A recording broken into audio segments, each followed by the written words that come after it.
존귀하신 하나님, 이 새벽 생명을 주시고 또한 우리에게 이 하루의 기회를 더하신 하나님 앞에 감사드립니다.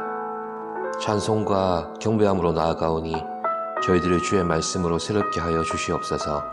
예수님의 이름으로 기도드립니다. 아멘. 찬송가 180장입니다.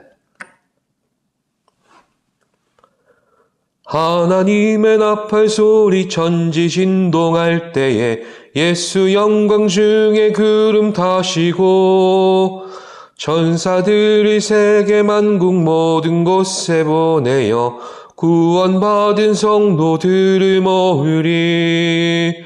나팔 불 때 나의 이름, 나팔 불 때 나의 이름, 나팔 불 때 나의 이름, 부를 때에 잔치 참여하겠네. 무덤 속에 잠자는 자 그때 다시 일어나 영화로운 부의 승리 얻으리. 주가 택한 모든 성도 구름 타고 올라가 공중에서 주의 얼굴 배우리. 나팔 불 때 나의 이름, 나팔 불 때 나의 이름, 나팔 불 때 나의 이름, 부를 때에 잔치 참여하겠네. 주님 다시 오실 날을 우리 알 수 없으니 항상 기도하고 깨어 있어서 기쁨으로 보좌 앞에 나가서도록 그때까지 참고 기다리겠네. 나팔 불 때 나의 이름, 나팔 불 때 나의 이름, 나팔 불 때 나의 이름, 부를 때에 잔치 참여하겠네. 이 시간 우리에게 주시는 하나님의 말씀은 시편 37편 16절부터 20절까지의 말씀입니다.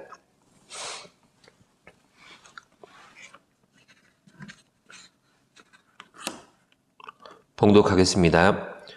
의인의 적은 소유가 악인의 풍부함보다 낫도다. 악인의 팔은 부러지나 의인은 여호와께서 붙드시는도다. 여호와께서 온전한 자의 날을 아시나니 그들의 기업은 영원하리로다. 그들은 환난 때에 부끄러움을 당하지 아니하며 기근의 날에도 풍족할 것이나 악인들은 멸망하고 여호와의 원수들은 어린 양의 기름같이 타서 연기가 되어 없어지리로다. 아멘.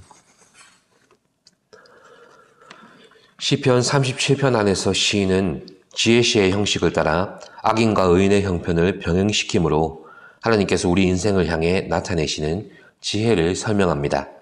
오늘 본문은 마치 속담과 같은 표현으로 시작합니다. 16절이죠. 의인의 적은 소유가 악인의 풍부함보다 낫도다. 아멘. 이 문장에서 일단 전제하고 있는 내용은 의인이 가진 소유가 적다는 것입니다.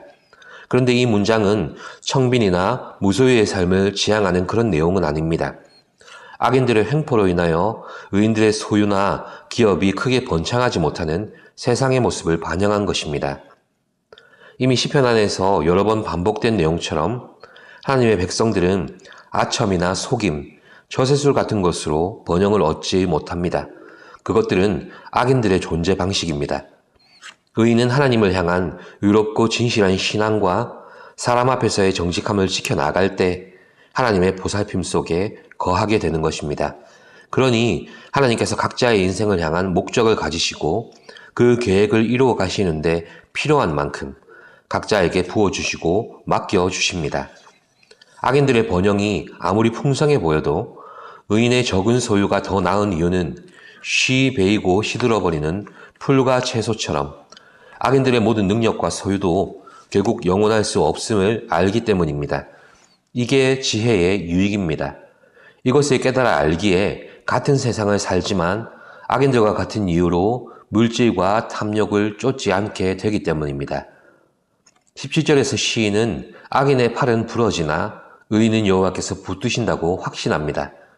아무리 힘쓰고 애써 모은 듯 하지만 그것들을 붙들고 있는 팔이 부러지면 어떻게 됩니까? 마치 모래로 움켜진 듯이 다 새어 나가버리는 것입니다. 주식이 반토막 나고 사람이 배신하고 몸이 병들고 가정에 우환이 찾아오면 가세는 정말로 순식간에 기울어 버립니다.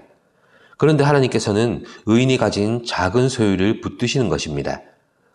의인은 소유의 많고 적음이 아니라 하나님께서 지켜주시고 지탱해 주시기 때문에 거기서 샬롬을 누리는 것입니다. 18절 말씀을 보시죠. 여호와께서 온전한 자의 날을 아시나니 그들의 기업은 영원하리로다. 아멘. 말씀대로 여호와께서 온전한 자의 날을 아신다고 합니다. 악인의 때를 알게 하시는 지혜를 주신 것은 의인의 날이 어떠할지를 알려주시기 위함이기도 한 거죠. 의인은 이러한 하나님의 지혜를 깨달아 알기에 하나님의 횡포 가운데 온유하고 가난하며 온전하고 정직하게 행할 수 있는 것입니다. 의인이 받는 기업은 그래서 영원한 것입니다. 결국 온전한 자의 날이란 세상의 불합리함과 악이 득세하는 현실 속에서 하나님 앞에 온전함과 정직을 지켜나는 자의 삶을 말합니다. 악인들의 모든 도모와 그들의 소유는 심판대에 사라져버릴 것입니다. 그러나 의인이 믿음으로 소유한 기업은 하나님의 나라에서 영원히 기억되는 것입니다. 이 온전한 자의 날을 예수님의 말씀을 빌려 표현하자면 마태복음 25장의 10처녀의 비유와 같고 달란트 비유와 같은 것입니다. 10처녀 비유의 결말이 무엇이었습니까? 신랑이 오실 때를 너희가 알 수 없으니 그런즉 깨어있으라. 너희는 그 날과 그 때를 알지 못한다. 이런 말씀입니다. 그렇다면 같은 25장에서 이어지는 달란트 비유의 결말도 무엇입니까? 예수 그리스도께서 주인의 자격으로 이 땅에 찾아오셨다는 것입니다. 이를 인정하고 믿고 따르는 자에게는 구원을, 그렇지 않는 자에게는 징계와 심판이 있다는 것을 알려주는 비유죠. 사랑하는 성도 여러분, 하나님께서는 온전한 자의 날을 아십니다. 그리고 우리가 이 지혜를 품고 살아가기를 원하십니다. 악인의 때와 이 세상의 결말을 아는 곳으로는 우리에게 진정한 샬롬이 찾아오지 않습니다. 시편 37편에서 계속 반복하는 땅의 복도 결국 궁극적인 심판으로 임하실 하나님의 때를 기다리며 깨어있는 자가 이 땅에서 하나님의 성실을 먹고 살게 되는 복입니다. 이런 관점에서 의인이 누리는 샬롬, 즉 평강은 하나님의 다스림이 완전하게 임하게 될 때에 그때 비로소 진정한 샬롬이 우리 안에서 구현되는 것입니다. 우리는 예수 그리스도를 통해 우리 가운데 임하여 있는 하나님의 나라를 말씀 안에서 인식하며 샬롬을 누리며 살아갑니다. 그 말씀이 우리를 다스리실 때 우리는 샬롬을 누리게 되고 심판의 때에 약속하신 대로 다시 찾아오시는 주님으로 인해 우리는 진정한 샬롬이 되시는 하나님을 반드시 만나게 될 것입니다. 그래서 이어지는 19절, 20절 말씀은 심판의 이미지를 사용해서 그 가운데 샬롬을 누리는 의인의 모습을 그려내고 있습니다. 그들은 환난 때에 부끄러움을 당하지 않는다고 말씀합니다. 기근의 날에도 풍족할 것입니다.